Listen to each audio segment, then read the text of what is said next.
I've always believed in Jesus. I mean, well, somewhat. My first discovery of Jesus was when I was 11 years old. I was creeping or I was sneaking around in my older brother's closet. He was away for the weekend.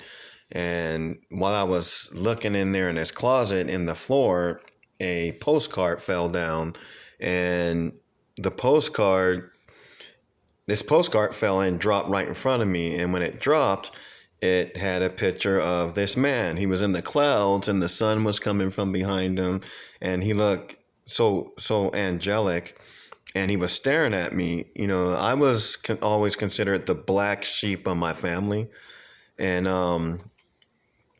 and yeah, the black sheep, the one sheep that is. And I was always, so everyone looked at me like that, but this postcard, the guy on the postcard seemed to have a forgiving face and look like a forgiving person. My mom was in the kitchen washing dishes, and I asked her, Mom, who is this man? And she said, no, the first thing she said was, do you want to go to Sunday school and meet him? She's all, that's Jesus. And I'm like, yeah, I want to meet him. So the very next Sunday, I was on the bus to go to Sunday school. And I went to Sunday school. All the kids on the bus were rowdy.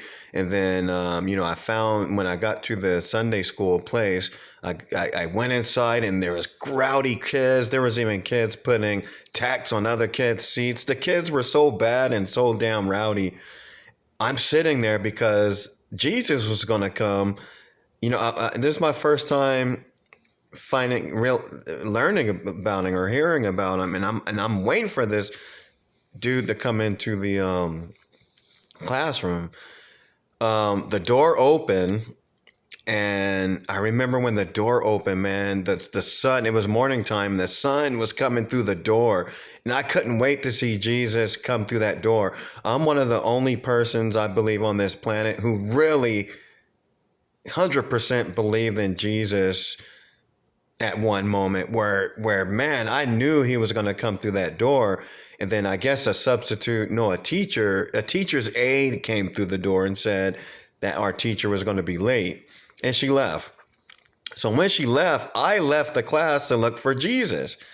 And I remember walking around the whole school looking for Jesus, man. I'm not kidding. I was 11 years old. And I remember I went to this room, man, and it was dark. This dark room, and it had furniture everywhere that had sheets all over it, over the furniture. Old room, man, and I opened the door and went in there. And when I thought he was in there. I was looking for Jesus, man, and someone grabbed me by the shoulder, man, and he tried to jump scare me. He's all like, "What are you doing in there?" Man, when I turned around, it was a pastor or, a preacher, whatever. They have the white thing. It was a preacher. And the preacher told me, or the pastor or whatever they call him, priest, told me, don't go in here or ghosts would get you. Okay. He tried to scare me, and he told me there was ghosts in there. So the belief, the Bible or religion trick of fear was already started, or they already started on me. The very next week, you know what I did? I went back to that room. I assumed that because he was telling me not to go in there, Jesus would be in there. So I never met Jesus, man, and that was it. I never went to back to Sunday school. After learning about Jesus, I started reading.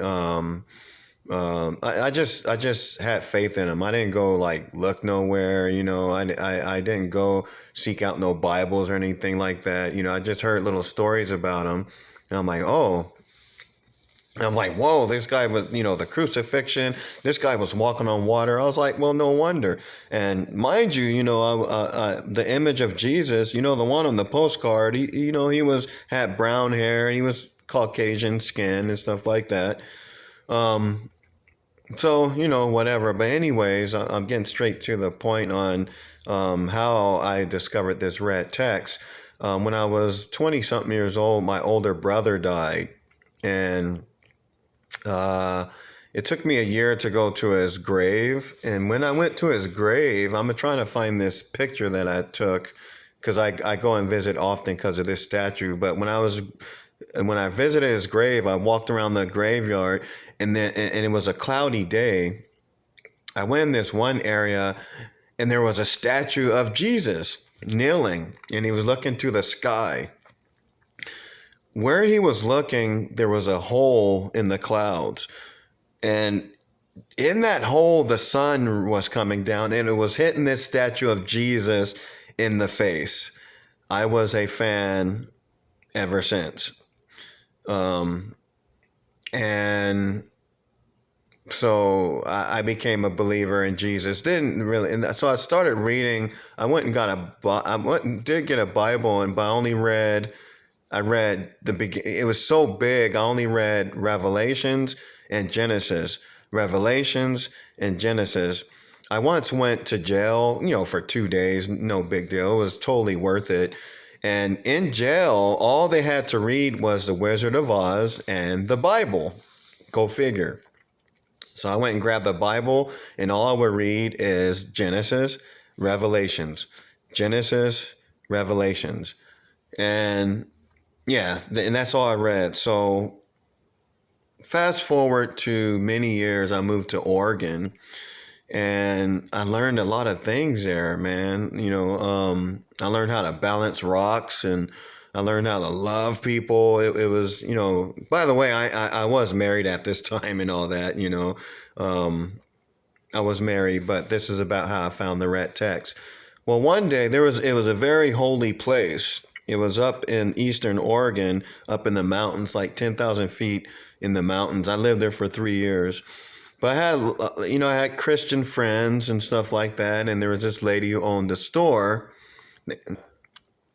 And we used to get in these discussions about religion because, through Jesus, I was like, well, you don't need a church or anything like that. I never even been to church. I tried to go to that Sunday school. And in the future, pastors have asked me to come, talk to them and stuff like that. But so she was diehard Christian. And I remember she was telling me a story about Lucifer, and she was telling me as if she was there herself. And you should have seen the look on her face. She was he was the most beautiful angel and God's number one angel. Like she admired him. And we got to talking, and I went home. As soon as I got in my door, man, of my home, I picked up my Bible, and something told me in my conscience to pick up the Bible and flip through it and just look straight. And I looked straight. And I saw black, and in the black, I swear it was like a moving film. I saw hate, I saw jealousy, I saw war, I saw death, I saw plague, I saw these words. But then the red text flipped in my face. This is long ago, people. This is 25 plus years ago. And when it got to the red, I'm all the red text. This is the words of Christ is on the front of this book. I'm all, yo, and then I flipped it again, and I saw like love, faith. What else did I see? I saw, and these words, they just popped up. They were like love, faith, and there was some honor in there, and it was all positive. I didn't see the hate, I didn't see the negative words, man. In the black, when I flipped the black, I saw the negative words. When I flipped the red, I saw the positive words. And fast forward. Okay, after that, the voice came in again. I was in a coma once when I was 17 years old, in a 19-hour coma. And this voice, sorry, not these voices, but a voice spoke to me and took me through this coma. And I saw magnificent things. It was the same voice that was talking to me up in these Oregon mountains. And it said, type up the red print of the Bible. And I'm like, how in the hell am I going to do such a thing? And I was determined to do it, man. So I typed, not only did I'll get into that a whole nother time, but so what I did is I typed a page of the red text every day. And I don't have the book here with me. I really don't want to show the book because It won't. It's a matter of time where people will start looking for the red print of the Bible. It's the only thing people haven't searched for so far. I am the only person who typed up the red text and I started translating it. Who has it on the internet? I guess I've ran into people who were fascinated by it, but they never paid no attention. All the red text of the Bible stuff is my work. Like you can type in the red text of the Bible, but it's just going to show you red letter books for sale, like Bibles with the red letter in it and stuff like that.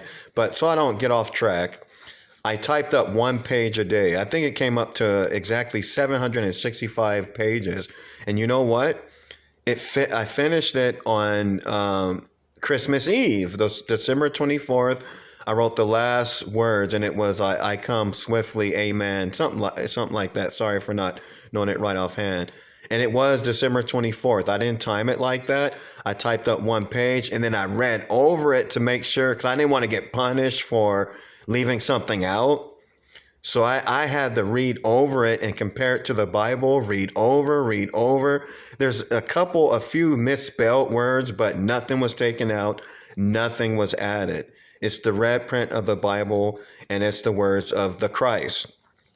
You guys can say Jesus, and it's the words of the Christ, man. And I made it into a book, turned it into a book, and put it on an altar. And my family, my child was like 3 years old at the time, and till this day, we live by that book. And it changed my life completely. And that's what this page is about.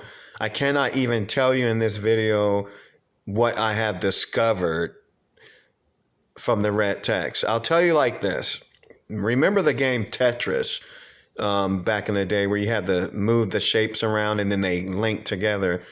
It's the same thing with the red text. When you take the black writing out of the Bible, the red text connects. And like Jesus will say something and then you'll go like 5 pages until he says something else. When you take the black out, you find out that Jesus is talking straight. And it shortens his campaign by a multitude of months. And I'm going to teach how there's ways you got to read it, because the Christ spoke in 3 ways. He spoke in parables. Parables, obvious, and loony, I guess. I don't think that's not exactly what I call it, but it's compared. Like he'll speak for people who, like a lot of people are uneducated then. So he spoke in parables. That's why he used a lot of like mustard seed. He used things that people can relate to, like chickens, hens, mustard seed, like dropping a seed by the wayside, and then a good plant grows, and then that plant, you gotta see if it drops good fruit. He's pretty much saying that the sperm, which is seed, the child has to be raised in a good home so he can or she can grow to have good children too. You have to live in a good environment. So he spoke in parables for the people who were uneducated. And then he spoke, tongues, that's what the other ones, parables. And then he spoke obvious, like he'll say, like, he'll just say, I'm the son of God, and I'm this and that. So his enemies would think he was crazy, and they didn't pay attention to him because he was speaking so crazy. So he spoke point blank to those people, like guards and stuff like that, and leaders and stuff. So they would think he's crazy, so they wouldn't be on to who he really was. But then he spoke in tongues. He spoke in code for his followers, like Mary of Magdala and them, who really understood what he was saying. So in the red text, there's a certain way that you have to read it, or like I've tested pastors, preachers, and let them read it, and a lot of them didn't understand what they were seeing. But when you really look at it, it's very point blank.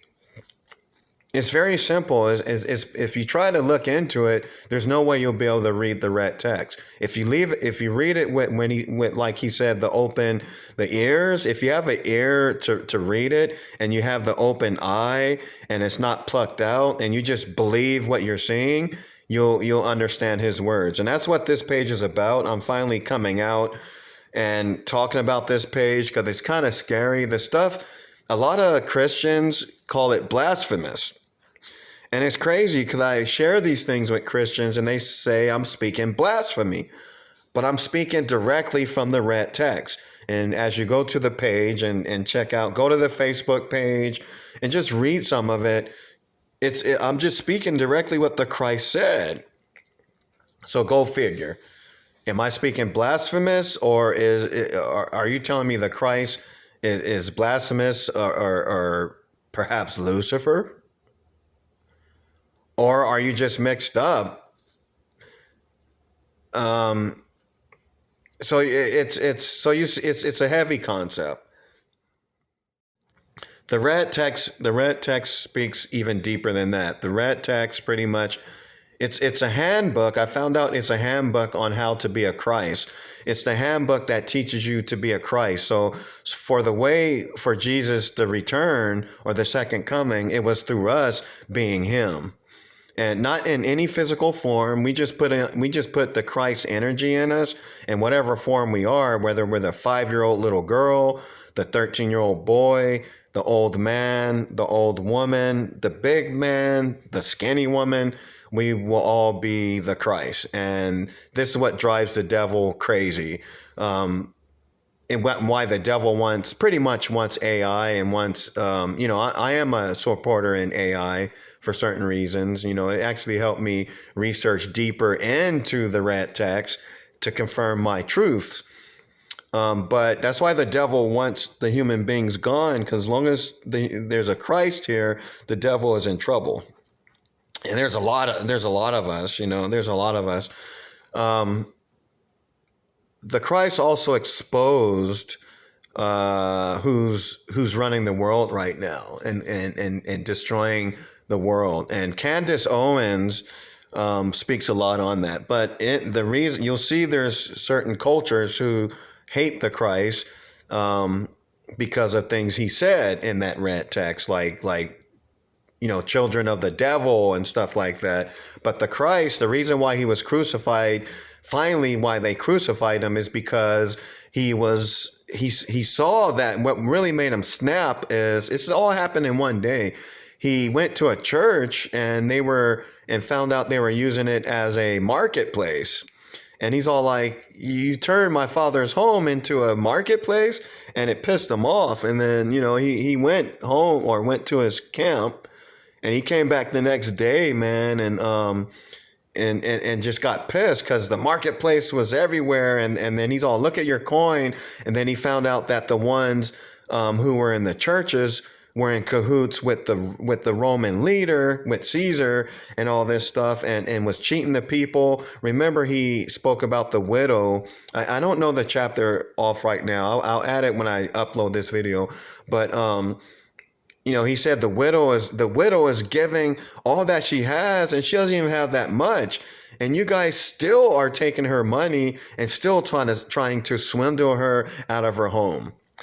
And it pissed them off, man. These leaders tried to get Jesus to join their circle, and Jesus went and joined the circle. So that kind of pissed them off a little bit. But it wasn't until he messed with their money and a certain country's money. Nothing has changed. Today is still the same. The red text does expose who is in control of the world right now and who's responsible for all the wars, who's funding them and all that good stuff. This is why they had to crucify him.